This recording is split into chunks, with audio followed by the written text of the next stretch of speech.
Okay, so welcome back to my channel. Today I'm getting my lip flipped with Botox. So for those of you who don't know, what that is they inject Botox in your upper lip area. And you know, I can't remember if they inject your upper lip or if they inject the skin above your upper lip. Interesting, I'll find that out today. So when you get Botox at first, so you'll leave there and nothing will have changed. The day of the appointment, nothing happens with Botox at all. So if you're planning to get Botox for an event or pictures or something like that, you don't want to plan it for the day of or even the day before. You want to plan it for a couple of days previous.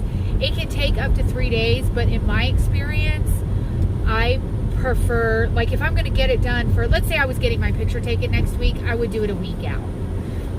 That way, you know, it's still fresh, but for sure it's taken effect because it can take up to a week. And then over time, that same effect that causes your brow to lift pulls your upper lip up. So it flips your lip. Not so drastically that like the mucosa, that wet part of your mouth is exposed, because if that ever happens, horrible things happen. But just enough to make it look like your lip is a little fuller.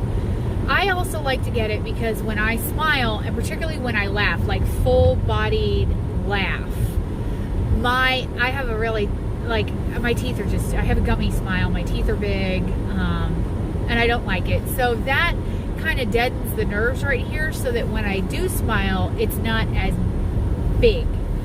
So I'm less self-conscious. So I usually get that done, every 3 months or so is usually about when I get it done. Now I let it wear completely off this time so you guys can get a better effect, a better idea of how big of a change to expect. I highly recommend that whenever you get any facial procedure, whether it's Botox, fillers especially, but since a lip flip is sort of in between, definitely a lip flip too, take pictures of yourself before and keep that before picture with nothing done to your face forever and ever, amen, so that every time you bump up in quantity or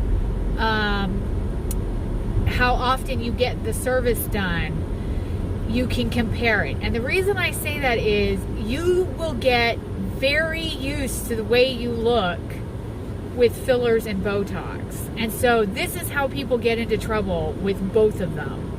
They forget how they started out. You get so used to the way you look that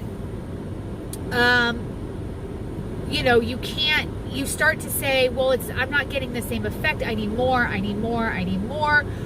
So you definitely want to take it, and believe me, when you have nothing and then you even just go to a minor lip flip, which is really a lip flip is sort of like, I kind of want filler, but I'm not willing to commit to filler, because lip filler can last up to a year, whereas Botox lasts for 3 months and then it's kind of done. So Botox is a nice sort of, you know, entry level, like, do I want the lip injection? But take your pictures, because you will forget how you looked, and then you will say, well, it wasn't worth the money because I never noticed any difference, or I need more. So you definitely want to take before pictures, and then you want to keep them hanging around. That's my advice. Take it for what it's worth. The med spa I go to has a membership, and you pay a certain amount of money a month, and then with that you get to just that $65. It's a $65 monthly fee. That $65 covers they have a whole list. These services are covered in the $65. And then if you want to upgrade or add on services, you can. And then I get a deeply discounted Botox rate for being a member for paying the monthly membership fee. So I can tell you what I pay for for Botox, but it may not apply. I live in a very suburban area. I live in, it's about an hour south of DC. So, you know, the closer in you get to DC, the more expensive Botox gets, and fillers too. I mean, really just pretty much anything. So,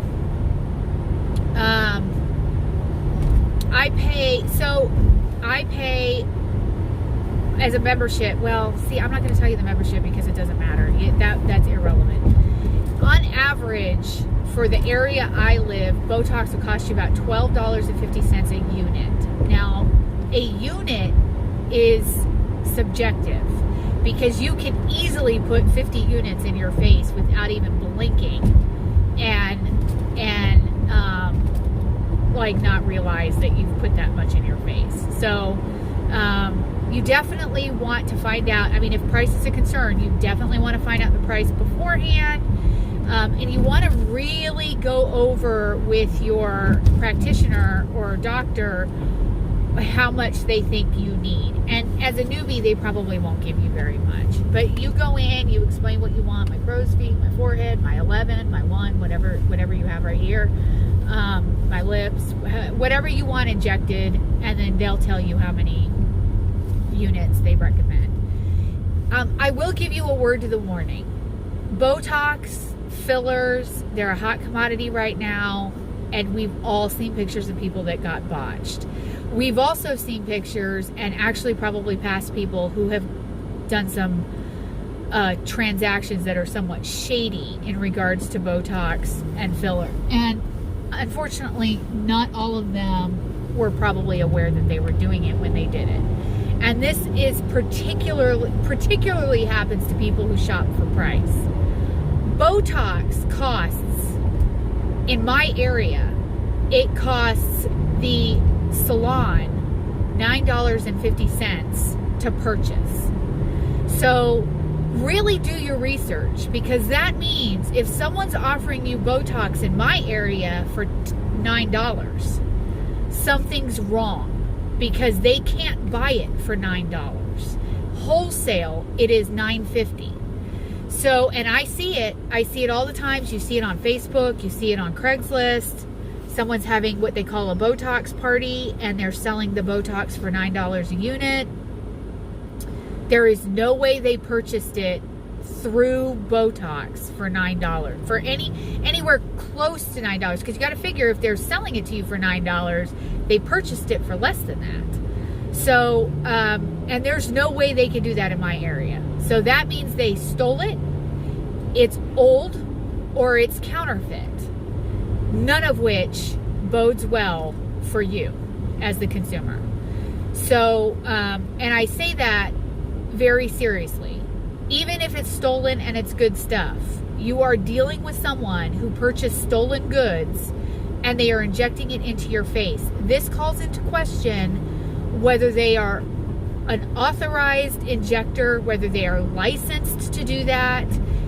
Where does the lie stop? Where does the criminality start? You don't, like, you really know nothing now. So don't let somebody play around with your face if they don't have credentials. And this is one area where I strongly encourage you, do not shop for price. Just don't. That should not be your top consideration. If it is, there's no rule out there that says you need this stuff. There's no rule at all. People age gracefully quite well, and they don't need this stuff. This is purely voluntary.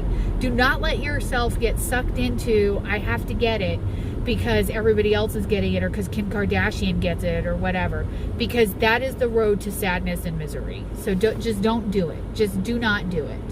And the same with the Restylane and Juvelin and Juvelase and all of that. Really find out what it costs the practitioner to purchase it, and that'll give you a good idea when you hear about these pop-up parties where they're injecting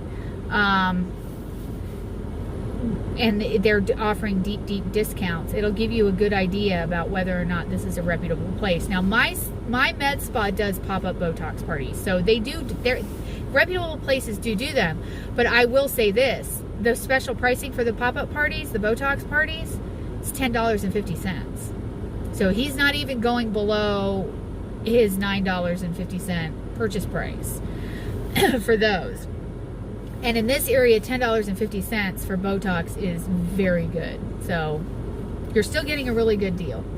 But yeah, I would, if you start shopping for price, I would really start to ask yourself, you know, you don't need it. Nobody needs Botox. Nobody needs fillers. It's fun to have. It's kind of cool to get. I enjoy the way I look with it. Do I need it? No. Can I walk away from it? Yes. So don't put yourself in harm's way just for a good deal. It's not, you can mess your face up so badly with this stuff. So don't, and I can direct you to a bevy of very famous people who have let themselves be injected. Anyway, enough ranting. So I'm going to go do that. I will insert some before pictures here so that you guys can get an idea of what I look like before.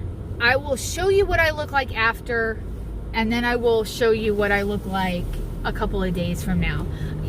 In the beginning, I could feel the Botox kick in because I would start to feel numb, like right here. But weirdly enough, and I get it in my forehead too, weirdly enough, and I just don't remember if I made an appointment for them to do my forehead or not. So that's why I haven't mentioned it. But if they did, I'll keep track. But anyway, I used to feel where they put the Botox go numb. So, oh look, I got a little fuzzy. So all of a sudden, like, I feel like I had like the front of my forehead had a plate on it. It was really funny. But the more I get it, the less that happens. I don't feel it anymore. So I can't always tell it's kicked in. Where I can tell on my lip is because I move my lip a lot. And you know, you move it to talk. The funny thing that happens, I can't drink out of a straw anymore because I can't curl, you know, you can't make that mouth movement because I can't control the muscle that's right here. Anyway, I'll show you all that just so you guys can get a feel. I will embarrass myself on YouTube for your viewing pleasure. So I'm going to go do that right now. In case you're wondering, these guys work out at this gym for free. So that's why there's no drama going on. Anyway, that's what's on the agenda for today, and I will see you guys later.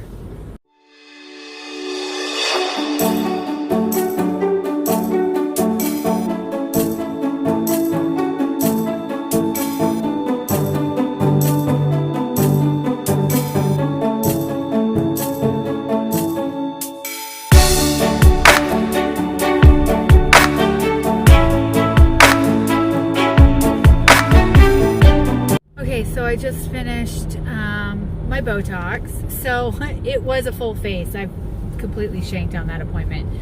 So it was a total of 51 units. They did 4 in my upper lip. Yeah, 4 in my upper lip, 9 on my crow's feet, 2 each in my eyebrows to give them a lift. And then the rest all went in my forehead. So the worst part about Botox is the crunch sound that the needle makes when it goes into your skin. It's actually a really tiny needle. It's both very narrow and very short. So it's not like it goes in hideously deep, but it does kind of sting. But the absolute worst part is the crunching sound it makes when it goes in. Then, of course, there are parts of your face that are way more sensitive than other parts. So there are parts that sting. The upper lip was the worst, and she does inject right on the lip line. So, you know, you're basically getting a needle in your lips. This little fuzzy thing right here where my layer is hysterical. Anyway, you know, I don't really feel the crow's feet too badly. You know, it's all kind of bitey. It feels like little bites, you know, like you're getting bit by a mosquito. That's sort of like shocking, like you jump. Is it painful particularly? No, but it's irritating. Very irritating. Degrees of irritation, let me put it that way. There are some that are way more irritating than others. So as you can see though, I still have full range of motion. So there wasn't a whole lot of effect right now. It does kind of move around, so you kind of want to make sure that you don't like mess with your face too much. So just let it sort of organically go in and do its thing. All in all though, it goes pretty well. I do like to have something in my hand to kind of squeeze to keep me from jumping. Just because, you know, they are kind of injecting next to your eyes. And so I will take after pictures and I will insert them here for you guys to look at. Really all I have are holes in my face. That's it for now, and I'll be back probably in about 3 or 4 days. Bye.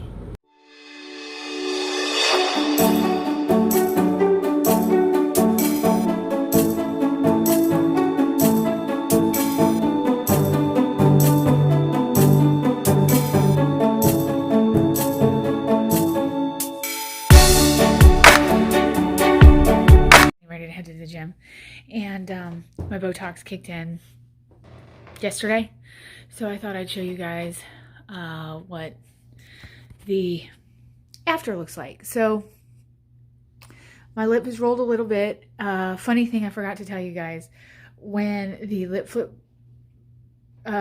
kicks in and the Botox kicks in, you cannot, let me pull out a little bit, I can't suck on a straw.